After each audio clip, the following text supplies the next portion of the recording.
And welcome back to Restless. This is a podcast where we restlessly seek the face of Christ in this crazy and mixed up world. Now, this is not Father Joseph. That's generally who starts these things. My name is Paul. I've been on this podcast before, and I'm guest hosting today. And I'm joined by Joe and Dominic. And we're going to talk about our pilgrimage that we just got back from World Youth Day. Now, generally, Father Joseph would begin this by telling us that we're zany, and I would say that we are not zany, but sometimes we can act that way. So, in any case, maybe we'll just introduce Dominic Angelillo. He is one of our seminarians. He joined us on the trip. In fact, most of our seminarians were on this trip to Portugal and Spain. So, welcome, Dominic. Thank you, Paul. I appreciate it. And how many years have you been in seminary? This is going to be my third year. And something special happened when we were in Portugal. Could you talk about that for a second? Sure. I received canoncy for Holy Orders at the Knights of Templar in Tomar, Portugal. What does it mean to get your candidacy or be elevated to candidacy? I'm not sure what's it called. You're eligible. So the way it was described to me, it was kind of like an engagement with the church. This is now I'm committed to this, and I'm committed to my studies going forward, committed to my prayer life going forward, and God willing, in 4 years, I'll be ordained a priest.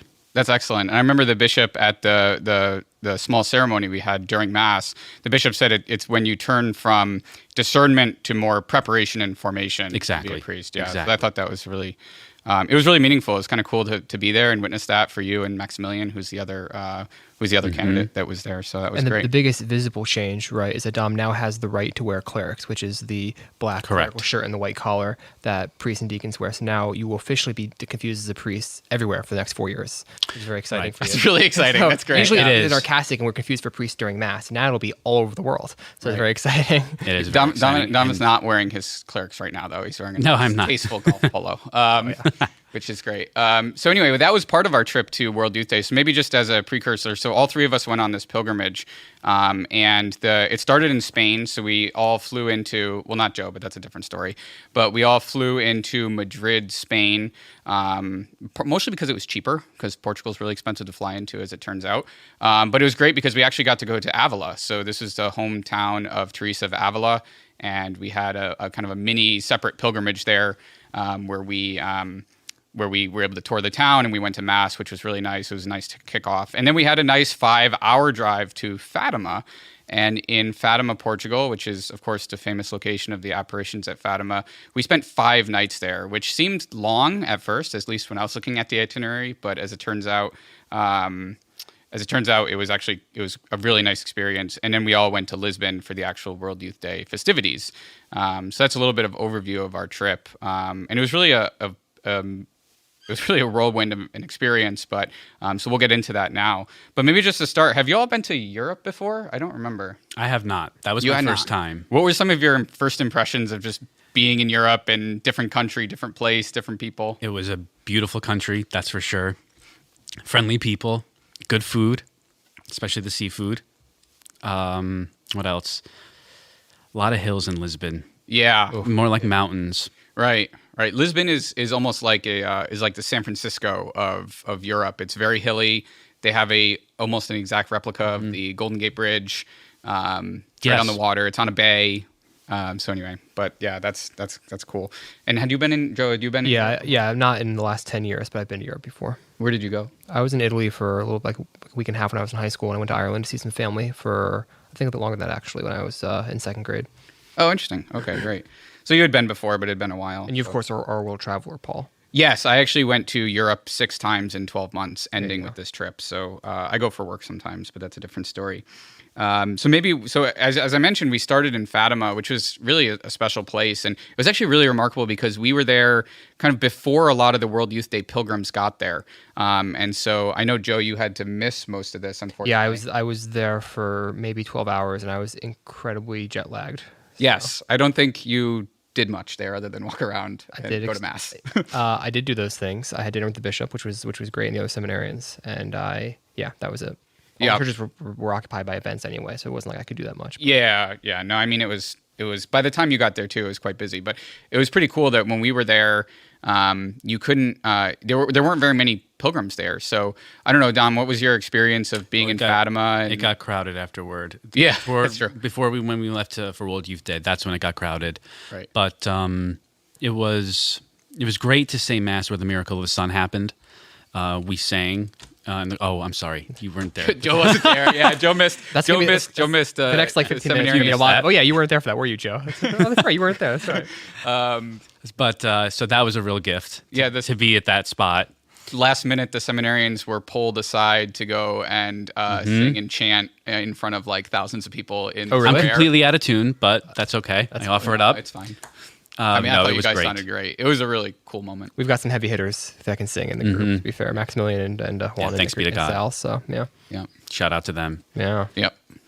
So anyway, that was really special. I think that was certainly one of the highlights. What did you think about? I know we did. So in Fatima, you do the walk of the apparitions, where you go to kind of each of the major sites, and they have shrines and things.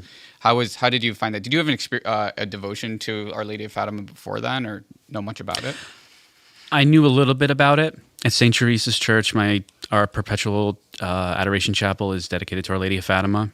Oh, excellent. So I did have a little preview of the history about it before going there. And I had a great, I think it was Monday where we had off, where we could go in and kind of explore the town a little bit. So I went into the, what was that area?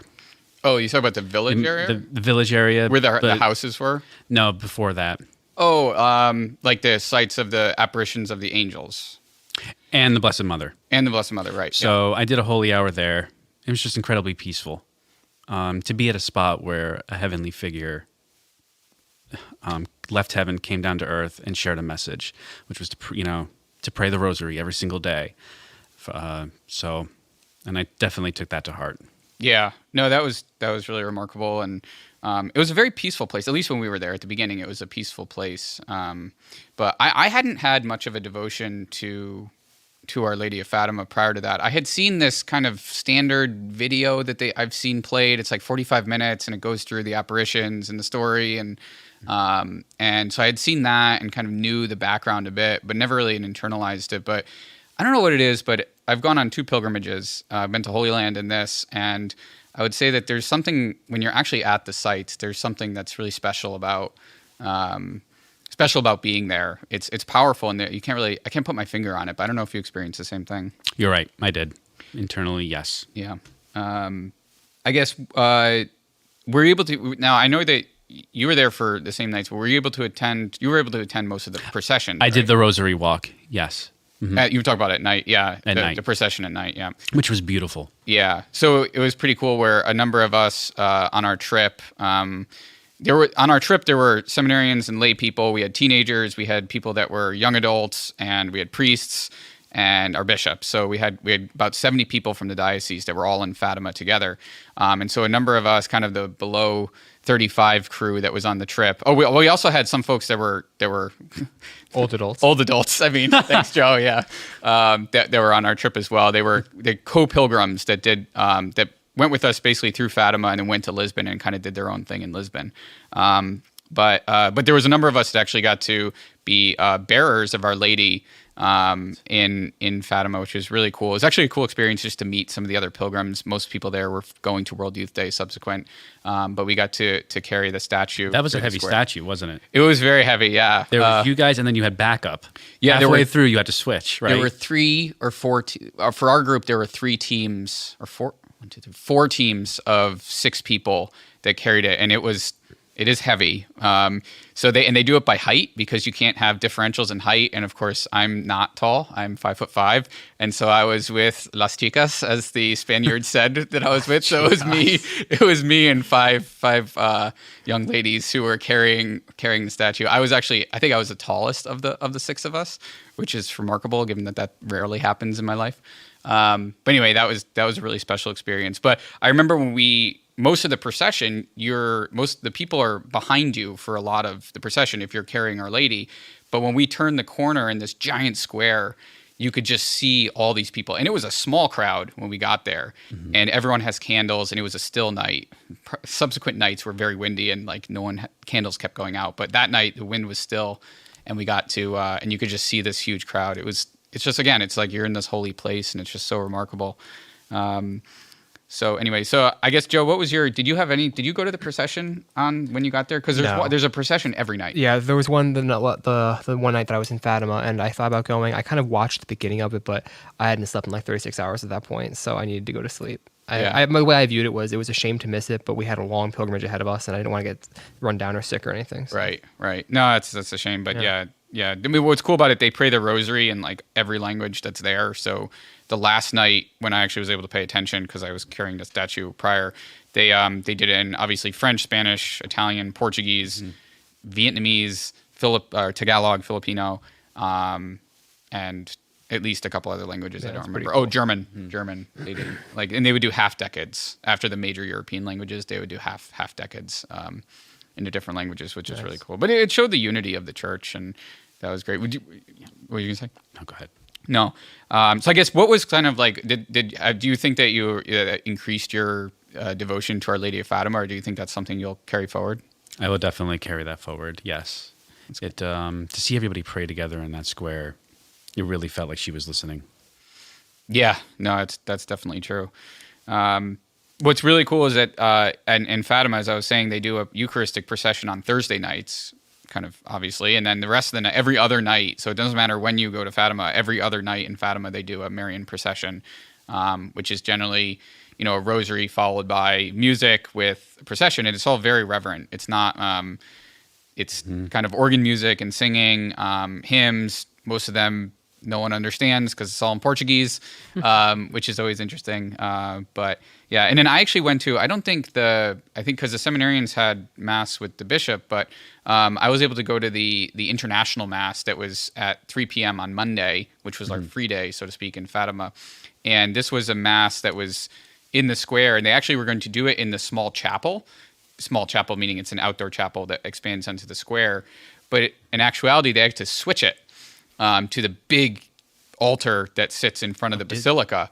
And so they actually, last minute, mass was delayed a half an hour, and they had to move everything over. And so then it was this big international mass, and it was just interesting that they did all the readings in, I think, Spanish and Portuguese, or I guess just the Old Testament reading and the epistle, and the responsorial psalm was in Portuguese, and then they did the gospel in Portuguese, and then they had a small snippet of the gospel in probably 10 other languages, kind of like the first paragraph, so to speak, of the gospel, followed by a homily that was in Italian, Portuguese, and then 2 minutes in English. How long was this mass?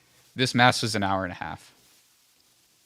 Oh, well, distribution of communion was was long. Although it's very efficient. They had all these guys with umbrellas come out, and there's probably 30 priests that were or deacons maybe handing out communion. So anyway, would you go back to Fatima? In a New York minute. What do you think what would you focus on or do there? I would definitely go back to the Marian apparitions in the field there, and just spend some quiet time there in prayer, but also going into the main church where they're actually buried. It was very crowded when we went, but I would have liked to have. I wish it was open immediately at 6 a.m, but that's okay. Yeah. But that's where I would spend some of my time. Yeah. I went in there once. The Basilica of Our Lady of the Rosary of Fatima, I think that's what it's called. As opposed, there's two basilicas in the That's where I tried to go in. Yeah, I went in the morning, kind of at 7 a.m., and then they had opened it, and it was empty. It was really nice. I did one morning, and then by the time we left, there were more World Youth Day. I found the chapel underground. Really, there was an underground chapel, but on the opposite end, the Blessed Chapel? Sacrament Chapel. Yeah. Yeah, that was. That's open all night. That was open, yeah, except for 2 hours when they clean, and sometime in the middle of the night when everyone's sleeping, which is kind of funny. So anyway, sorry, Joe, that you had to miss it. I followed it very closely from abroad. Oh, that's right. They were posting a lot about it. Group chats. Group chat, posting a lot about it. Right. So what would we do without WhatsApp on the World Youth Day? I would still be stranded in an airport in Madrid where I missed my connecting flight probably. So. Oh, that's exciting. Yeah. I didn't actually know that happened, so we'll really have to cover that tail end of the episode here. Oh, yeah. It was fun. So I guess we'll move on to World Youth Day. So after we left Fatima, we did a number of side trips around Fatima. One of them was to Tomar, where we had the candidacy ceremony, I guess you call it. And then we drove down to Lisbon, which is close. I didn't really realize that. It's only about an hour and a half from... And we were all thinking this was going to take forever and all that kind of stuff, and because there's going to be traffic. As it turns out, It wasn't bad. We just breezed right into Lisbon, and it was pretty straightforward, which was nice. So anyway, what was, I guess maybe for both of you, Joe, you haven't spoken much because you missed most of the early part of the trip. But I guess what was your expectations of World Youth Day? I don't think you had been before, if I remember correctly. I had not been before. What were some of your expectations? I was expecting chaos. Okay. Which we got in spades. I was expecting big crowds, right, and just like lots of noise and like just craziness and everybody, and that's real. But yeah, I mean, I think that the general takeaway for me was just a renewed appreciation for the true universality of the church, which you mentioned in Fatima, which is great. But World Youth Day is it's you see the church in its universality in a unique way because the church is united in the fact that we are all different in the ways that are good and unite and the same in the ways that are good. So like you'd be in a crowd and you'd see like people from Australia and the UK and Spain and France and Germany and Portugal, all over South America and Africa. And like people are waving flags and chanting and singing songs and chants of USA and all these things. And so it's beautiful because it's a celebration of the diversity that is good, right? And the fact that the gospel is a universal message, which is applicable to all cultures. But then we can all come and worship together and receive the same sacraments and believe the same things. And so that was, I think, was really beautiful. And when we told them that we were seminarians, with our conversations with them, they were ecstatic. Oh, it was insane. So much happy. more than Americans are. The last night, a few of us were walking. We started talking to some volunteers who were from Lisbon or from Greater Portugal. And when we said they were seminarians, one guy actually, I think, kissed the hand of one of the seminarians. He was so excited. It was really wow. wild. Yeah. And then just seeing a seminarian who's young, they were like, this is amazing. That was pretty cool. Yeah, I mean, I a lot of agree. parts of Europe are really struggling for vocations, probably more than the United States is. Yeah. So, yeah. That's good pretty witness. wonderful. Good witness. Were you looking forward to it? I was. It was my first World Youth Day, Yeah. so I didn't know what to expect. Organized chaos. Organized chaos. Yeah, I would say that's pretty true. We had a really special event that we went to. The Bishop Robert Barron and friends hosted a big And U.S. friends. and friends. I mean, it wasn't only him. I mean, it It was was, 200,000 of his closest friends? something like that. Well, no, it wasn't that many people. How many people do but you think were there, though? it was about 15,000. It was I a think. lot. Oh, that's it? Yeah. Well, not Had a every holy hour there, right? Right. So what this was, before we talk about it, it was so Bishop Barron hosted this event for mostly U.S. pilgrims. So I thought it was funny that I actually ran into some people that I knew from other dioceses Yeah, me around too. the country. Us too, yeah. Yeah, and it's like it took everyone flying across the Atlantic to Lisbon to actually meet up with these people, which I thought was funny. But it was a really cool event where Bishop Barron gave a long talk, and then they had a Eucharistic procession followed by adoration and benediction, and a Dominican sister gave a really nice reflection during when the Eucharist was exposed. It was a really special moment. It was all in English, and so you had a lot of people from from English-speaking countries like Australia and Britain and India and elsewhere that had joined, that had come to this Bishop Barron thing. So I thought, for me at least, I know it's probably not. It's kind of weird that the U.S. event was the highlight, but for me that was probably the highlight because it seemed like it was the most comfortable, I guess. But It was the smallest, too. I mean, it was also the smallest. There's something yeah. beautiful about a giant event, but they are ultimately unwieldy and difficult to pray during, for sure. I mean, you can't really pray with 1.5 million people, I don't think. No, and so we all went to the papal welcome, which was Huge. interesting, which is like, what, 1 million people or something? I don't Yeah. remember. I'm looking also, thanks to Lauren, who is actually our sound person tonight. She's not feeling well, so I looked at her to ask how many people were in the thing, because she said 800,000. Okay, great. And that to me, that event was really cool because it was a little hard. It's hard to follow these big events. You don't really know.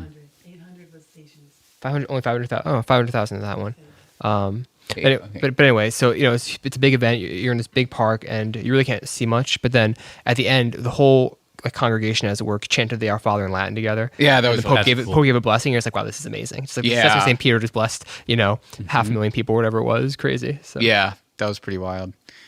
Did you guys come down to the floor? I know that there was. we did for a little while. People came in. Did you and stay at the left. floor?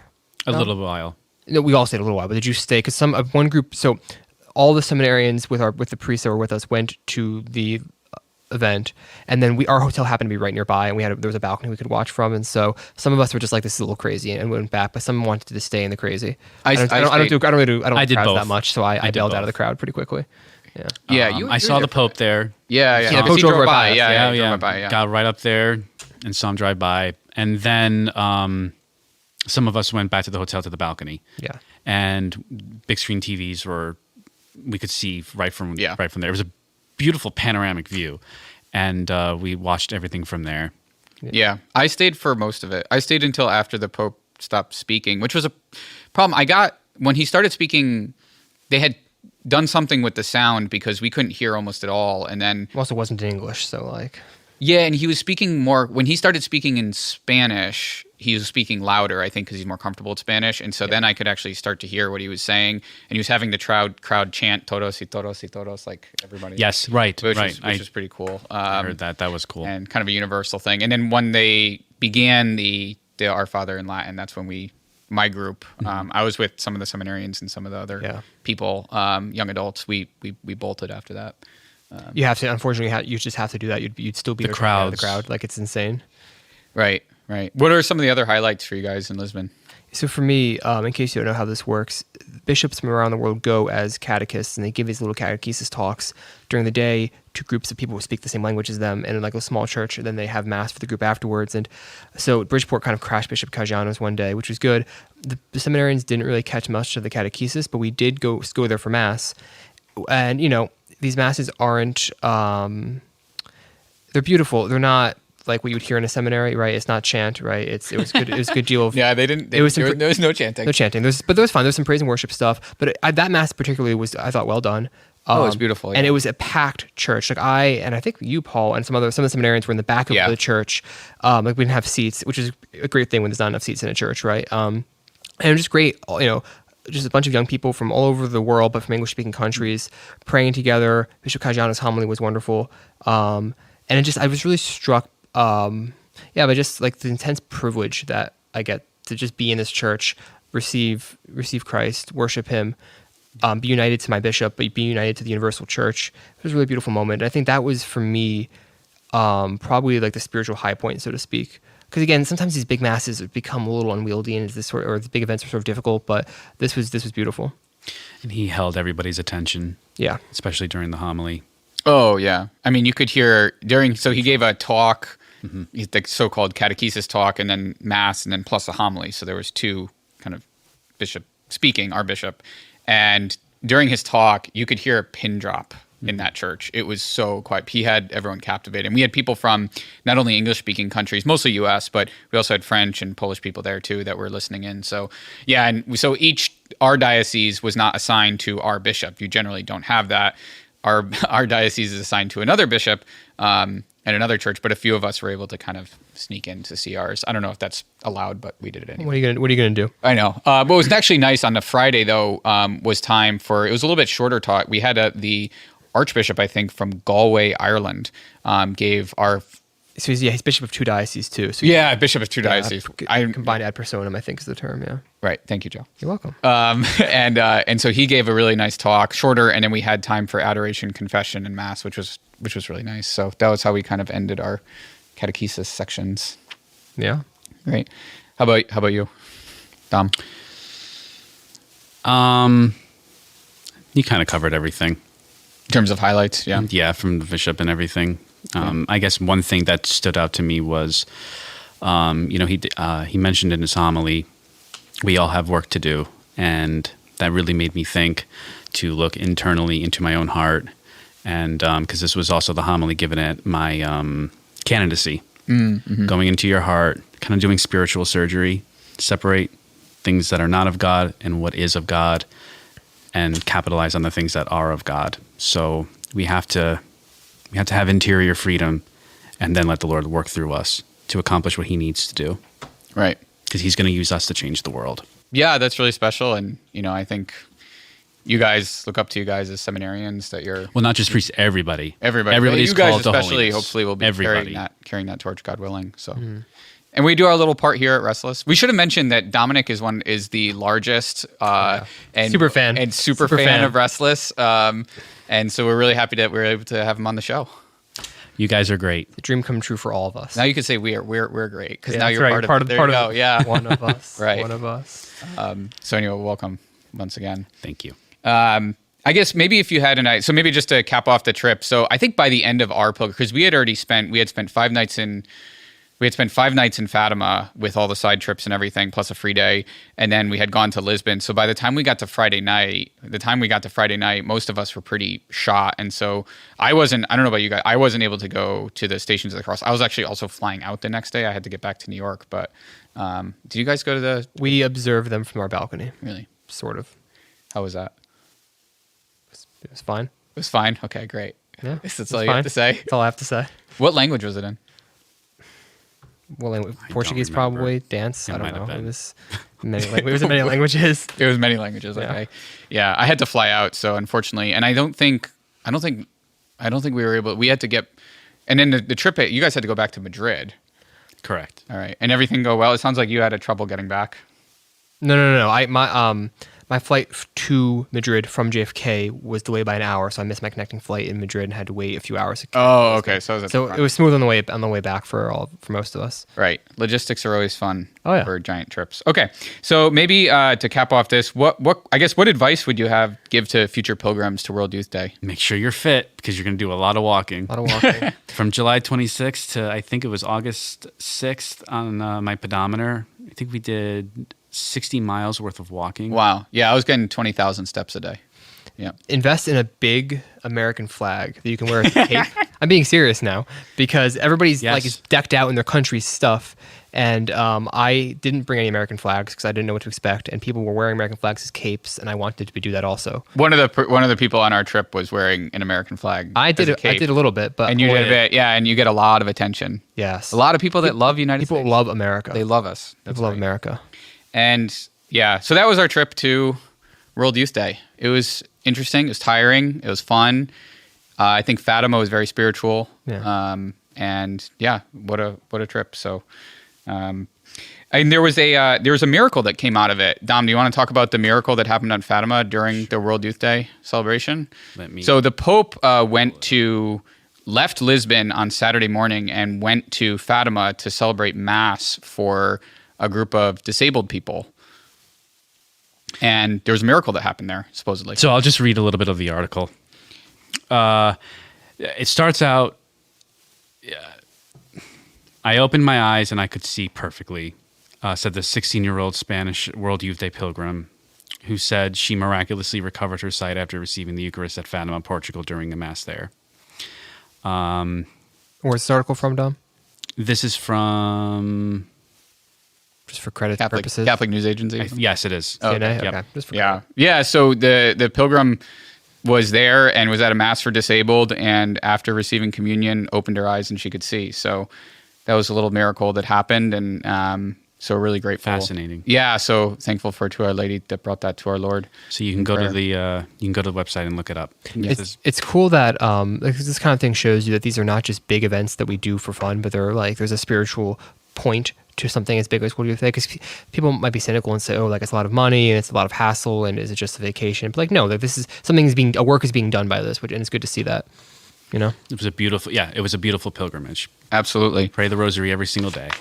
Great. And so we encourage anyone who's looking to go on a pilgrimage to look into going on one. They're great spiritual exercises. And the next World Youth Day will be in Seoul in 2027. I'm not sure if any of us will be going. Maybe we will, maybe we won't. Could we just real quick just say thank you to anybody who supported the That's right. We had a lot of Yeah. benefits. Yeah, so thank you for those who made our attendance there possible. Thank you for the work you did for that and for just giving all of us an opportunity. Really appreciate it.